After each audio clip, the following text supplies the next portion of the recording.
Hey, it's Dr. Joe here on this Wealth Wednesday.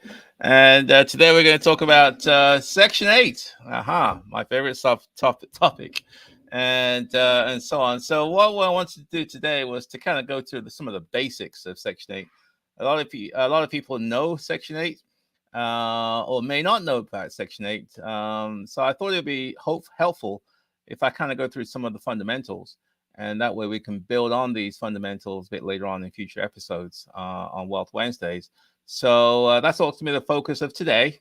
Before I get too far, I want to thank everybody for attending the event that we had last Saturday. It was fantastic. We had a great turnout. It was very successful. Everybody loved it. It was supposed to finish at 1 o'clock. We didn't actually finish till around 3:45. Most people stay all the way through the end. So if you missed this one, please don't miss the next one. We're going to have another one. I got another student, Charles. He's working on his project. He should be wrapping that up. The rehab should be done this week, and so he'll be starting. We're transitioning to the rental phase probably next week. So we'll have an event there at that house in Washington D.C. Probably about 3 or 4 or 5 weeks. So stay tuned. If you missed the one on Saturday, you definitely want to come. You missed a great event. So for those people who couldn't make it, hopefully I'll see you soon. Anyway, so let's get down to today. Let's talk about Section 8, as I said before, and so on. So really, let's get down to it. So one of the well, if I get too far, if you have any questions, as usual, put them in the chat box, and I'll try and get to them very, about 25 minutes from now. Anything to do real estate, investing, the good, the bad, the ugly, any problems you're facing, any difficulty or challenges, landlord, tenant, rehab, contractors, you name it, put it up there. I'll give you my best shot in terms of trying to answer it for you. And for those people who want to go into a deeper dive, by all means, book a one-on-one with me. Go to the website, joeasamoah.com, www.joeasamoah.com, and you can book a one-on-one where we can really go into detail about whatever situation you're facing. This will be more personalized, and all the events that I had for the one-on-ones have been really good. So there's no point recreating the wheel. There's a pretty good chance that I've faced that same issue that you've had, and so sometimes it's good to kind of explore solutions with more experienced, seasoned people. I've been doing this about 35 years, so it's not a whole lot I haven't seen. So hopefully I can save you a lot of time, energy, and frustrations. Book a one-on-one with me, and let's see what we can do. And so on. So let's have a look. So introduction. Why is Section 8 an important topic for real estate investors? Why is this topic? Why am I devoting today's session? Why am I focused on Section 8? One of the things about landlords, being a landlord, is you need to have consistent rental income. If the tenants don't pay your rent, if you don't get your rent money, you may not be able to pay. Well, you won't be able to pay your expenses, whether it be mortgages, whether it be insurance, taxes, maintenance, repairs, whatever it is. You need income flow, and to have a long-term game plan, you really need consistent rental income with a reliable tenant. Okay, you need consistent rental income with a reliable tenant. In other words, what you don't want is inconsistent rental income and having unreliable tenants. Okay, so if you want to build a successful portfolio, then finding the right tenants, securing reliable income streams, and navigating the complexities of property management is absolutely key. But what if there's a way to mitigate some of these things? Some of the common risks, like missed rent payments, tenant turnovers, while tapping into a steady stream of renters. If there's a way to do all that, maybe you may want to consider that. And that's where the beauty of Section 8 comes in. It's a government-backed rental assistance program funded by HUD, Housing and Urban Development. The Section 8 program is the largest rental assistance program in the U.S. I think it's like $130 billion is assigned to this program. There's a lot of money, allocated to this program, and and I feel that you may want to consider getting a piece of that.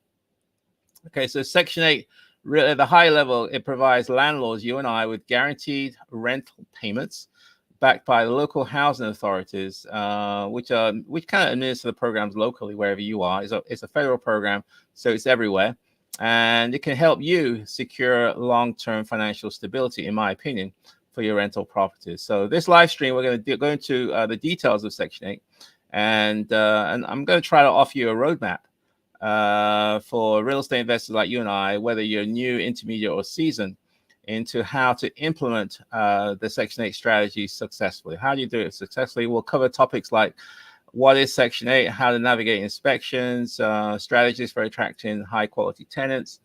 We're going to talk about things like lessons learned that I had for my 35 years of dealing with Section 8, other seasoned investors, and how you can make it work for you. Okay, so that's what we're going to focus on. We're going to focus on the good, the bad, the ugly.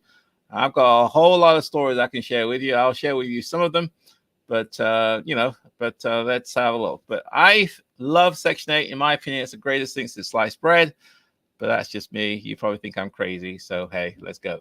Okay, so what is Section 8 and why should you care? What is Section 8 and why should you care? I suppose the question really is, why is Section 8 a valuable option for real estate investors like you and I who are seeking long-term rental income? Why is it a viable option worthy of consideration? So Section 8 is a federal housing assistance program, as I mentioned earlier on, and it provides rental assistance for tenants, mainly low to moderate income families.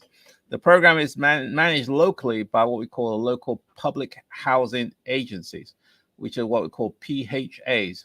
Okay, so it's a federal program, but it's administered locally wherever you are. So wherever you are in the US, there's a public housing agency or authority that has jurisdiction over where you are. So if you're in Washington, D.C., we have the DC Housing Authority. If you're in Detroit, I'm sure there's a housing authority there. If you're in Chicago, if you're in Phoenix, if you're in California, San Francisco, there's a housing authority that administers the program locally. Okay, and they're the ones who send you your money every month. Okay, and so for real estate, for investors like us, that consistent guaranteed income flow every month, come what may, as long as that tenant is in there, it really can be it can be a game changer, really. And you avoid such issues of, well, I'm going to get nothing. You may not get all your money, but you'll get the bulk of your money as long as the tenant's in your property. So in exchange for that guarantee, you as a landlord must comply with the program regulations. I'm going to talk about some of those regulations today, such as maintaining the property in specific condition. They call it housing quality standards. And also you have to undergo inspections. Some jurisdictions it's every year.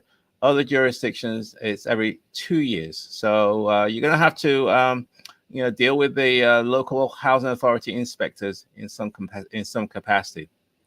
So one of the key reasons why you should care about Section 8 is the stability that it can offer you. Okay, it's in times of economic uncertainty, when the rental market fluctuates up and down wherever you are, Section 8 really does can provide you a guaranteed source of stable income.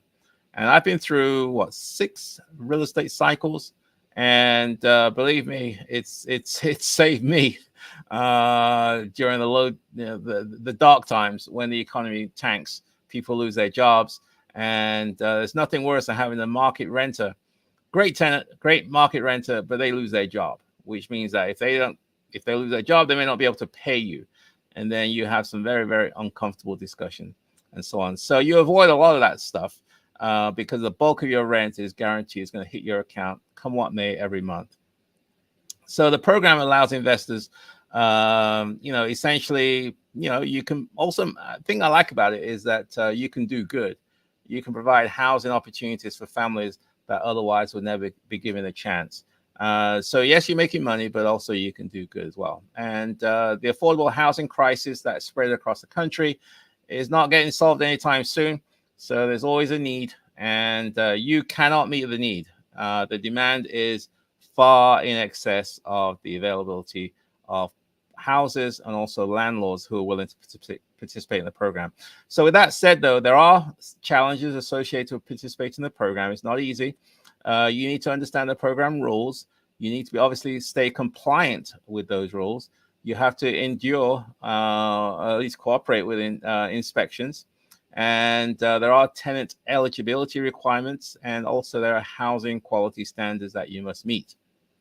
So failure to do those things, i.e. comply with the regulations, that you don't want to do, because what it can mean is that you have lost rental income.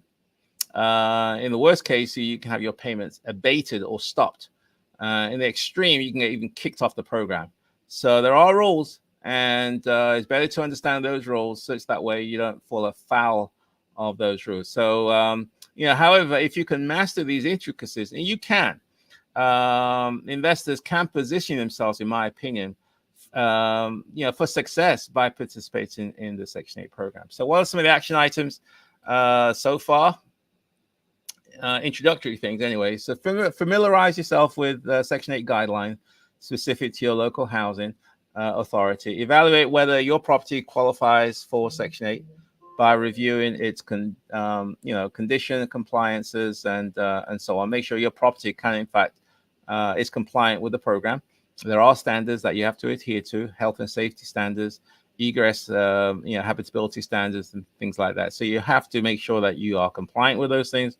And I would suggest that you reach out to your local public housing authority, do a Google search, find out who has jurisdiction where your property is, and maybe attend one of their meetings if they hold them on a regular basis for landlords. Okay, so let's get down to number 2. We've gone through why it's important. The next thing I want to talk about is the inspection process. Yes, you have to deal with inspections. You're going to have some government official come into your house and walk through your house, check certain things. It's not really onerous once you understand what they're looking for. And that's the key. Take the time to understand what we call housing quality standards. What do these inspectors look for when they come to your home? It's federal, so there are federal guidelines in addition to local guidelines. So take your time to understand these things. So the question, I suppose, is how can you ensure your property passes the Section 8 inspections when they occur? And there are usually 2 lots of inspections. There's the inspections when your property first enters the program, and then they have either annual or biannual inspections to make sure that you are compliant once you're in.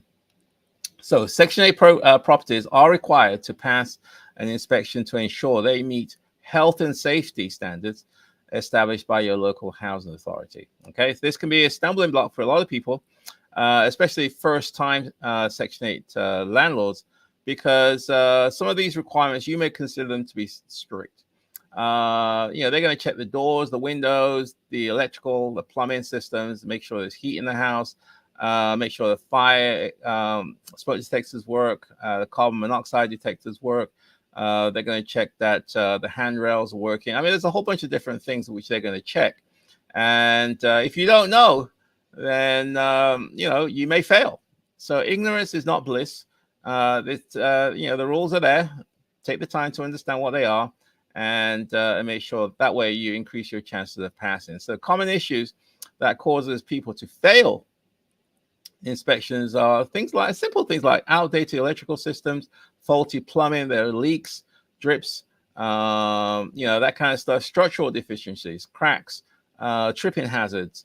And so the idea is that, investors who do not proactively prepare for these inspections many times will fail and therefore experience delays, because you have to pass in order for them to proceed. Okay, so it's important that you prepare your property before the inspection takes place, so that way you minimize any lost days or frustrations. So successful investors, they treat the inspection process as an opportunity to enhance the value of the property. You can. I mean, I'm not scared about the inspection process because I understand what they're looking for, and I'm trying to differentiate my houses from my competition, and so I go beyond the call of duty to attract the top tier tenants. So by making necessary repairs and upgrades ahead of time, i.e. before the inspection, The good thing is that it ensures that you'll comply. Also, it increases the chance that you'll pass. Also, increases tenant satisfaction and also reduces tenant turnover. Okay. Properties that meet or exceed Section 8 standards typically attract better quality tenants. And sometimes, if you have certain amenities in your properties, you can request a slightly higher rent.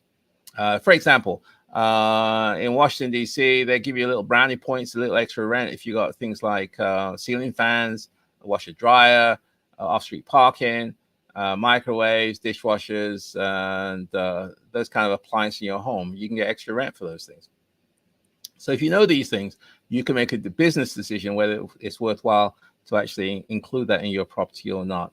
So what it means is that to pass the inspection, it's critical that you're proactive. Okay.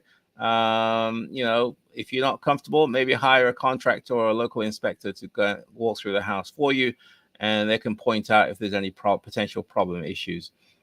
Check all the outlets, make sure they're all working, check the GFIs, check the heating system, check the plumbing system, a whole bunch of different things that you can do beforehand. Okay. And, make sure things like the smoke detector is a real big deal. That's health and safety. Smoke detectors and carbon monoxide detectors, make sure they're all functional, working properly.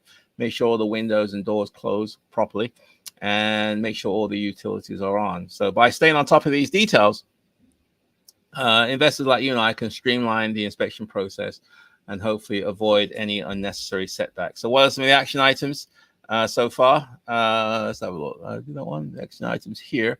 In terms of navigating the inspection process, things like conduct a pre-inspection with a professional inspector or a contractor to identify potential issues. Create a checklist of common inspection requirements, including electrical, plumbing, and safety standards. Schedule regular maintenance to keep your property in compliance, and so on. So another big deal for inspectors are bedrooms. There are legal requirements for bedrooms. Typically, there's several of them. At least in Washington, D.C. area, the minimum size is 70 square feet.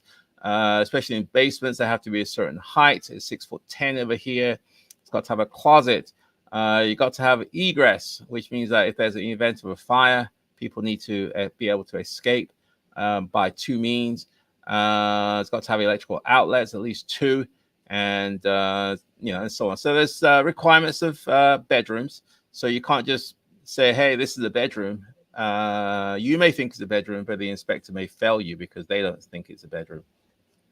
Okay, so let's keep going. Number 3, we've got 3 of 6. Attracting qualified Section 8 tenants. This is a really, really important thing. It's like market renters. There are good, bad, and ugly in all people. At the end of the day, you're dealing with human beings. So there are good, bad, and ugly in people. So the question is, what strategies can help you attract the best Section 8 tenants? What can you do to attract the best Section 8 tenants? I call these tenants Tier 1 tenants, the creme de la creme, the Nordstrom voucher holders. These are the people that I want, you want. They're the ones who take care of your house, no drama, pleasant to deal with, and looking to stay a long time and pay their rent as well. Okay, so what strategies can you do to attract these things? So attracting high quality Section 8 tenants requires you as the investor to be proactive. While Section 8, you get guaranteed rent, finding responsible tenants is the key, because if you don't have good tenants, believe me, it is not fun. It's a disaster waiting to happen. So it's real important. So one of the common misconceptions is that all Section 8 voucher holders are bad. They don't take care of their properties. It's just non-stop drama. You collect your rent with a bulletproof vest. You got to wear a holster when you collect your rent. I mean, all those stereotypes, it can be true, but there's a lot of families where it's absolutely not true. They're no different than you and I at the end of the day. They're looking for a decent place to live, in a decent neighborhood, and renting from a decent landlord. Same thing that you want. Okay. So how do you appeal to these kind of people is really important. And that's where the issue of screening comes into play. You know me, I'm a stickler for screening.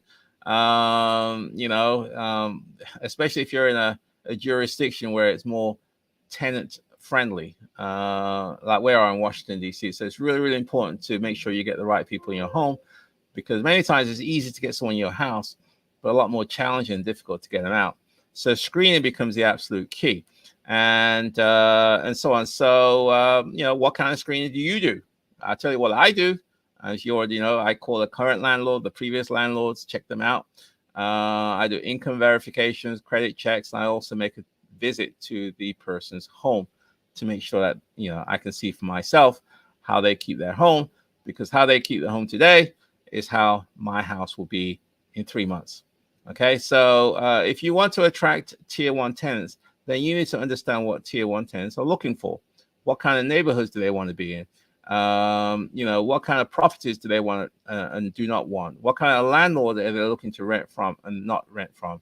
So all these things are important from the get-go, because that will determine whether you can appeal to those tier 1 tenants.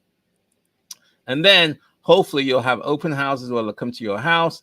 They'll love your house. I stage my homes because, again, I realize I'm in competition against other people, and therefore I'm trying to attract the same quality tenants that you are looking for.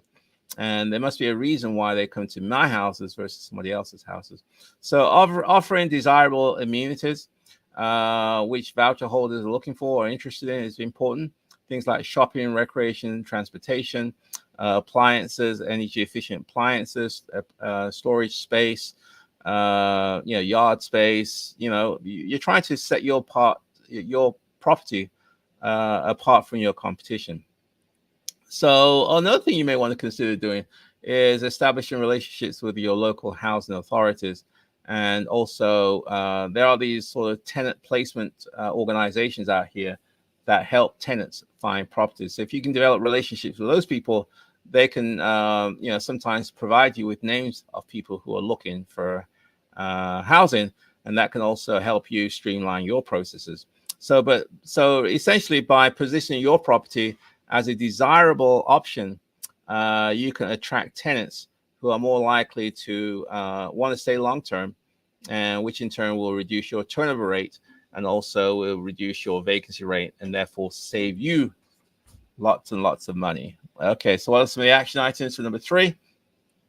Attracting qualified Section 8 tenants. Upgrade key features like kitchens and bathrooms to make your property stand out from the potential tenants. Understand what tenants are looking for. Work with your local housing authorities and social service organizations to increase tenant referrals. And also you can implement a thorough tenant screening process to ensure you find reasonable, responsible long-term tenants. Okay, so that's 3, about halfway through. As usual, we're at the midpoint of the presentation or discussion. So enter your questions. If you've got questions in the chat box, I'll get to them in a few minutes.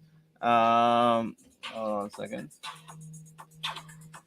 And so put your questions in the chat box, and I'll get to those things very shortly. If you want to book a one-on-one with me, again, go to my website, joeasimo.com. We can spend some quality time where we can sort of, do a deep dive on any issues and questions that you may have. So let's get to number 4, compliance and avoiding common pitfalls. Compliance. You need to comply with this program, because if you don't, you get kicked off the program. It's a bureaucratic program. It's a lot of bureaucracy, and ignorance is not bliss. And if you don't comply, your payments will stop, or you won't get paid. And that's something you definitely don't want to do. So the question is, how can you stay compliant with Section 8 requirements and avoid making costly mistakes? Okay. How can you stay compliant and avoid making costly mistakes? So one of the most significant challenges for Section 8 landlords is maintaining compliance with the program. There are a lot of rules and regulations that you have to be compliant with. Each local housing authority, as mentioned earlier on, administers the program locally, and they may have their own set of rules. And if you fail to adhere to those rules, then there are penalties. They can stop your payments. They can delay your payments. And if you're really egregious, they can even kick you off the program. So this can be especially frustrating if you're a landlord who relies on Section 8 funding for most of your income stream. So because if you fail to meet those requirements, you may miss payments. and so on. So to avoid these pitfalls, it's essential to be proactive about maintaining your property. Also, staying up to date with the Section 8 housing regulations. And you do. I mean, most of the times people fail because there's something wrong with their house. A tenant complains because the heat's not working. The tenants are complaining because of a health and safety issue. An inspection that takes place and they found things wrong with your house. Or you're doing things which are non-compliant with what we call the HAP contract, which is a contract that you sign with the housing authority. You may have side deals with tenants regarding your rents. That's a no-no. So you can get kicked off the program for that. If you're renting properties to family members, that's a no-no. You can get kicked off the program for that. So a lot of rules and regulations that you need to understand and make sure that you're compliant with if you want to maintain that income stream.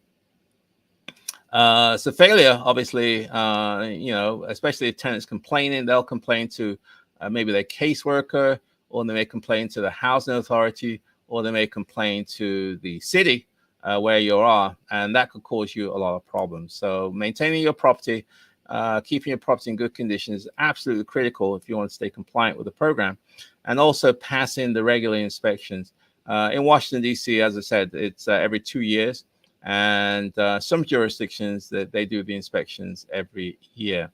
And if there are any tenant problems, promptly address them if you can. So failure to do those things, can be expensive, and it could be a problem. Let's just say. So real estate investors obviously need to be understand the lease, what's in your lease, what you can and can't do, what's required of you, what's required of the tenant. And there is a HAP contract that you have to sign. That's in order to participate in the program. So there are federal guidelines and rules that you have to adhere to as well. So familiarizing yourself with your lease, familiarizing yourself with the HAP contract that you're going to be required to sign is also very important to make sure that you stay compliant with the program, and also you avoid any disputes or misunderstanding. So what are some of the action items associated with that? Stay up to date with the local Section 8 regulations by regularly checking in with your housing authority. Find out, sometimes they have meetings you can attend, and they kind of give you up to date with what's going on locally. Conduct routine property maintenance and inspections of your property to make sure that it's in compliance with housing quality standards. And keep detailed records of tenant communications and lease agreements, and inspections results and things like that. Okay, so that's number 5. I've got a couple more. That's number 4. Sorry, number 5 is minimizing vacancies. That's another important thing if you want to be successful in the Section 8 program. So the question could be is how can Section 8 help you reduce vacancies and increase your returns? Obviously vacancies and turnover is the biggest expense that most investors or landlords will have. The place is empty, you got to paint it again, you got to clean it again, you got no income coming through, you got to advertise again. It's very, very expensive whenever there's a turnover. So one of the key to your success has been the key to my success is to minimizing those turnover, and therefore the cash flow stays in your pocket. Fortunately, I found that Section 8 tenants tend to stay longer than market tenants. My longest tenant is 27 years. I regularly have 15, 20, 18, 22-year tenants. Okay.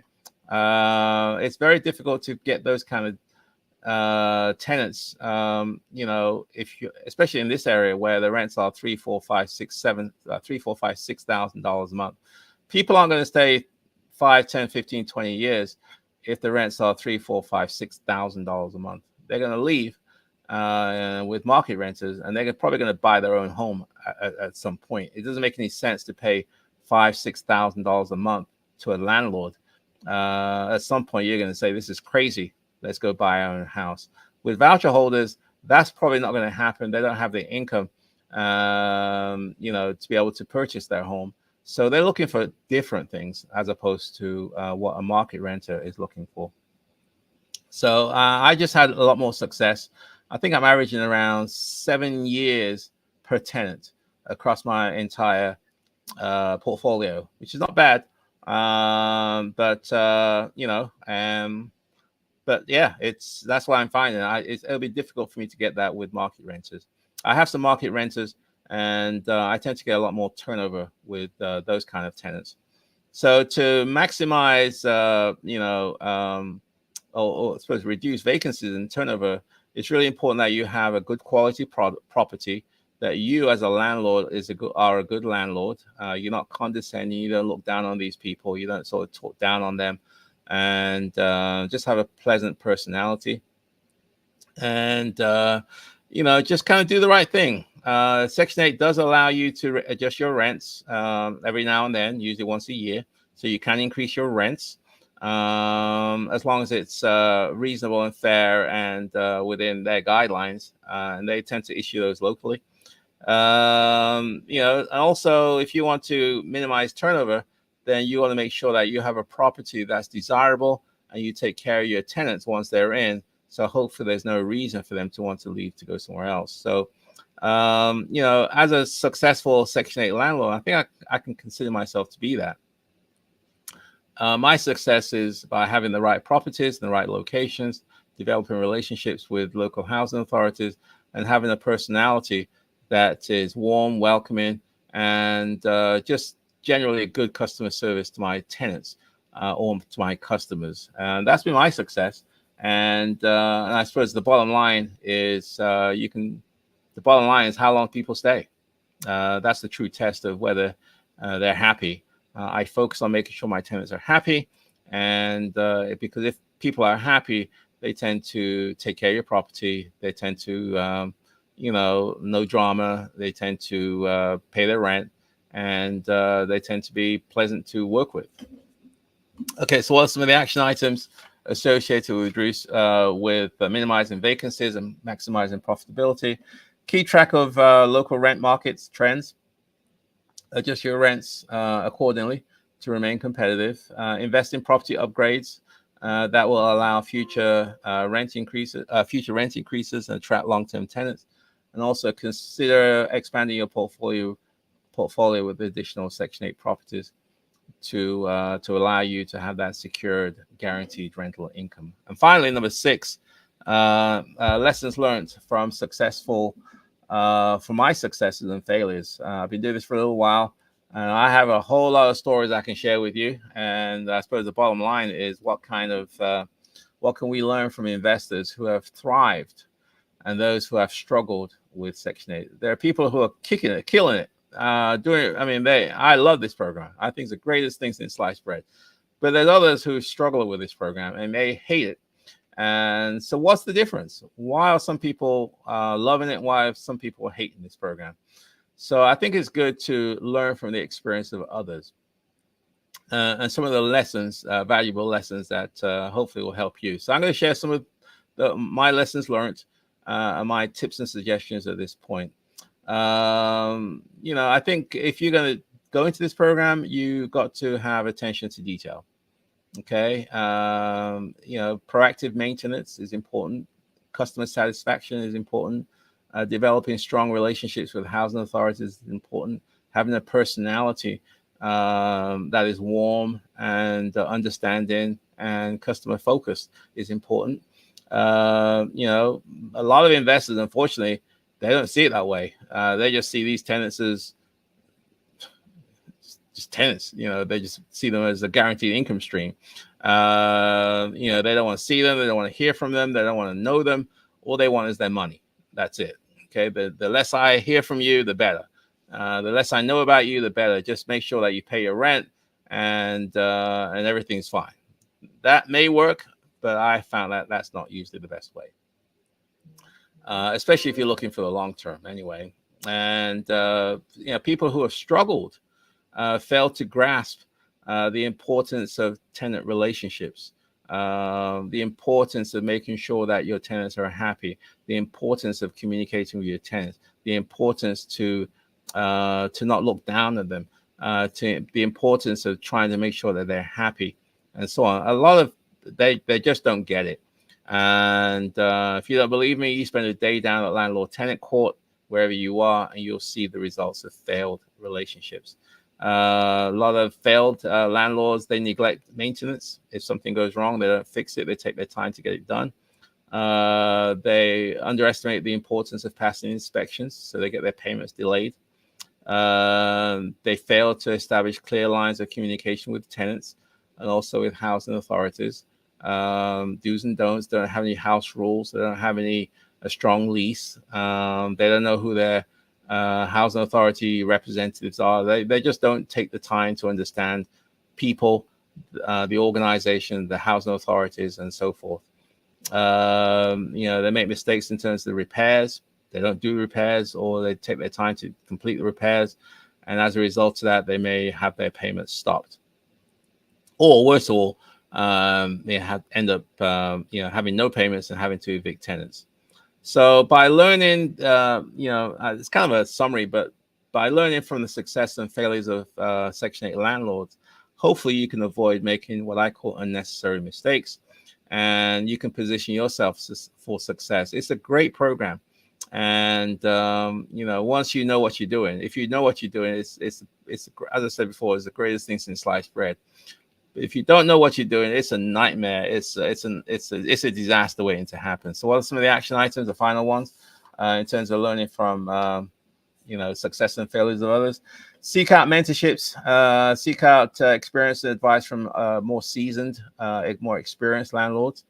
Regularly assess your approach and make adjustments based on feedback and results, and avoid complacency by staying engaged with tenants and addressing concerns promptly to maintain positive relationships. So with that said, my friends, I'm going to go to a conclusion, and then we wrap it up. So again, if you got some questions, please put them in the chat box. I'm going to get to them very, very shortly. Anything to do with Section 8, anything that I've covered today, anything to do with real estate, please put them in the chat box, and I'll get to them shortly.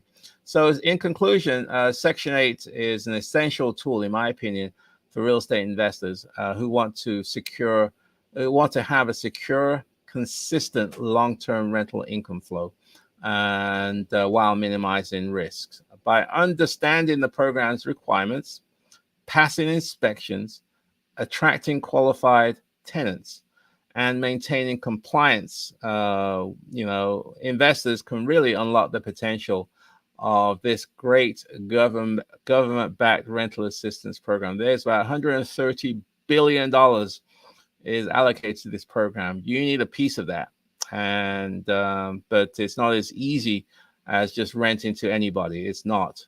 Whether you're just starting out or looking to refine your investment strategy, mastering Section 8, in my opinion, can help you build a successful real estate portfolio. I've built my portfolio around Section 8. The experiences of seasoned real estate investors like myself or others, hopefully you can learn from them, and you can be proactive rather than reactive when things go wrong, and you'll have some attention to detail. By learning from others, their successes and failures and challenges, you can navigate the complexities associated with this program, the Section 8 program. Technically, it's called the Housing Choice Voucher Program, but most people see it as Section 8. You can master this program with confidence and build a thriving real estate business. So as you continue your investment journey, remember that Section 8 offers more than just guaranteed rent payments. It also gives you the opportunity to make a difference in people's lives and do good. That's why I like it. I'm making money, yes, but I'm also doing good and making a big difference in other people's lives. If you don't believe me, I spoke to one of my tenants a few months ago, and she said to me, Mr. Joseph, if it wasn't because of you, by you giving the chance for my family to live here, because of you, 2 of my kids have got a full ride to go to college, okay? Just by being in a better house, in a better neighborhood, better around better friends, better schools, better neighbors, you've changed the trajectory of their life. So yes, you can make money, but also you can make a huge difference in people's lives. And that's why I love about this program. And that's why I'm trying to encourage you to also want to consider doing that. My friends, that's it for today. So enter your questions in the chat box, and I'll try to get to them shortly. And if you got any questions, please shoot me an email. You can email me at joe@joeasamoah.com, joe@joeasamoah.com. And also, as mentioned before, if you want to book a one-on-one with me, we can do a deep dive into your situation, your challenges, if you got some things that's kind of stumping you, causing you frustration, anything to real estate, please book a session with me and we'll do a deep dive, and hopefully I can give you some guidance, give you some suggestions, and also just give you an alternative perspective. So hopefully you can get back on track again. So with that said, my friends, let's get down to questions. And let's have a look what we have today. Hey, we have Datu here. Hey, Datu, how you doing, man? In Phoenix, Arizona. Hope it's doing well. Greetings, Dr. Joe. Thanks for the content. No problem, Aman. Datu, at least 3 of my properties are 2-story houses. I normally have tile floors downstairs in the kitchen and family room,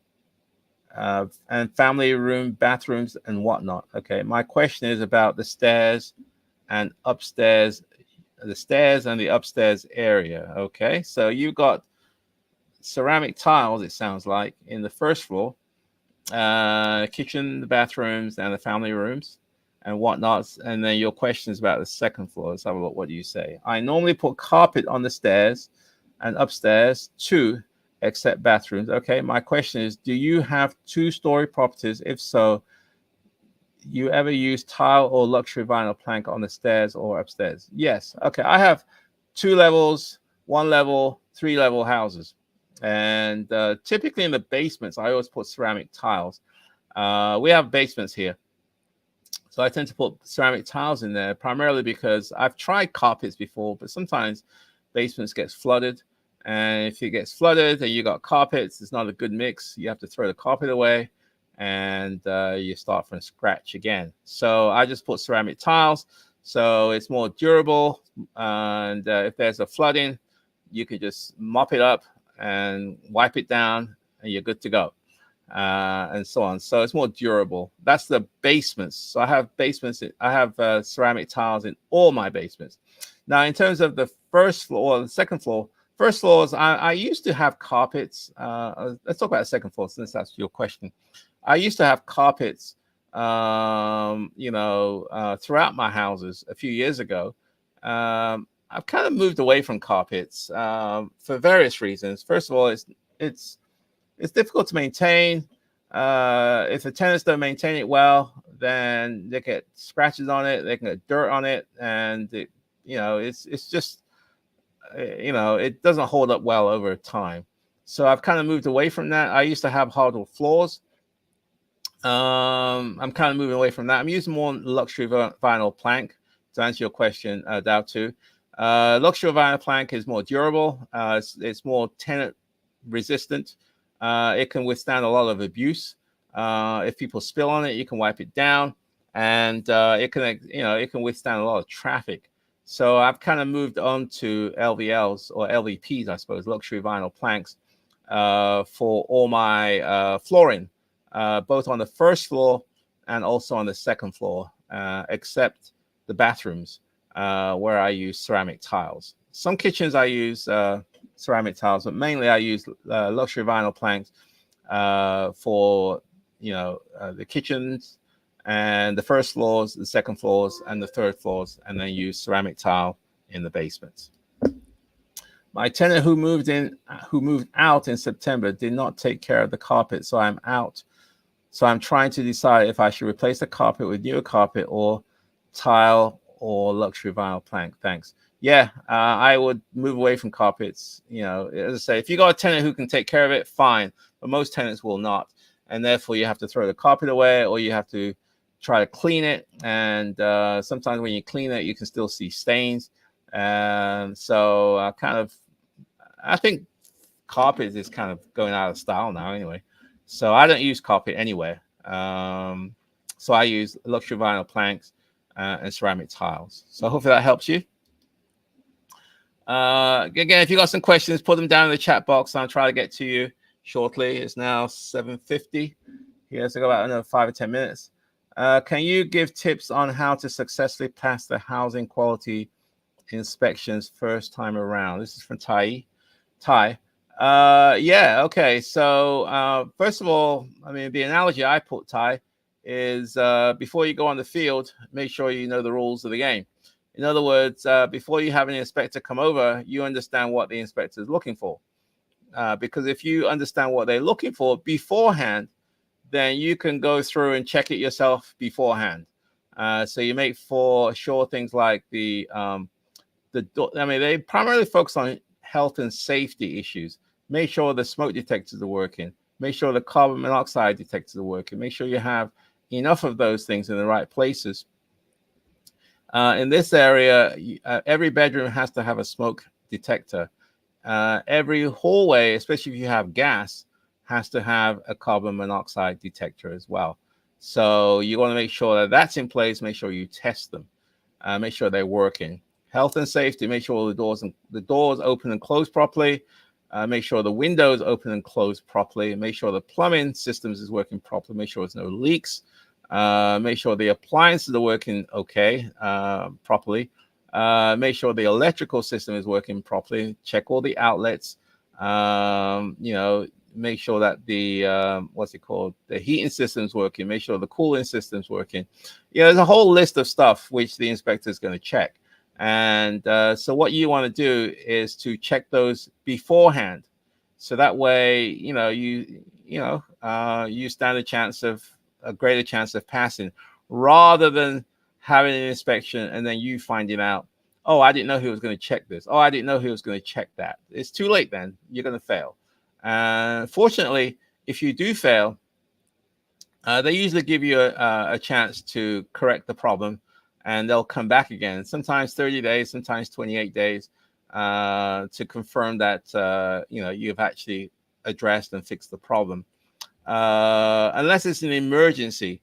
If it's an emergency situation, like for instance, if you have no heat during the deep winter, then sometimes you have 24 hours to fix it. Or if there's the smoke detectors aren't working, you got 24 hours to fix it. But generally, you get around 4 weeks or so to fix the problem. And if you were to fail an inspection, I'm trying not to fail inspections, so I try to. You can do a pre-walkthrough before the inspector comes, and that way you can check for yourself. Okay, Dow 2. I only have one property currently in the voucher program. My house failed the initial inspection with 2 violations that I had to correct. I was surprised because the house was almost brand new. Well, yes. Sometimes you have inspectors. I mean, you can always find something in any house if you really look hard enough. So it may have failed for, I don't know what you failed for, but normally they will tell you what they're going to check. And so, as I said to Ty, what I would suggest is that you find out what the inspector is going to look for beforehand. You do a walkthrough first to make sure that everything is working. And if it's not, fix it before the inspection. So, but I mean, it's nothing unusual to have 1 or 2 failed items. They usually give you some period of time to fix it, either 4 weeks or 30 days, and then they'll come back and then just keep going. Will it work with multi-units? Yes, exactly. Yes, Section 8 works with single families and multi-family. There are people with 1-bedroom vouchers, 2 bedrooms, 3 bedrooms, 4, 5, 6-bedroom vouchers. So it works for single families. It also works for multi-family. Good question, Ify. Roxanne Billy. Hi, Dr. Joe. Hi, Roxanne. This is very helpful content. You're welcome. Again, if you got some questions, we've got a couple more minutes before I wrap it up, and so on. Katie. Hey, Katie. Hi, Dr. Joe. It seems that your success with investing in Section 8 is largely due to your focus on developing solid relationships, especially with your tenants. Was this your MO from the start going into this program? Absolutely not. I didn't know what I was doing when I got into Section 8. In fact, I stumbled into Section 8. I've had tenants from hell. I mean, worse than hell. Tenants that, anyway, trash the place, tenants that just give you just nonstop drama. And, sometimes you wonder, what the hell was I thinking when I accepted these people.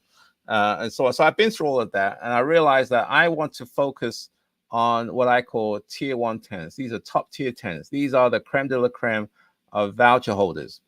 And therefore I took the time to understand who these people are. It's like any business, any successful business has customers, and any successful entrepreneur understands the needs of their customer. If you understand the needs of your customer, then you can provide a product that meets the need of your customer, and therefore they're more likely to want to continue to do business with you, i.e. they want to keep on renewing their leases. Okay, so I took that approach. Who is this tier one tenants? What are they looking for? What are they not looking for? Where do they want to live? Where do they not want to live? Who do they want to rent from? Who, all that stuff.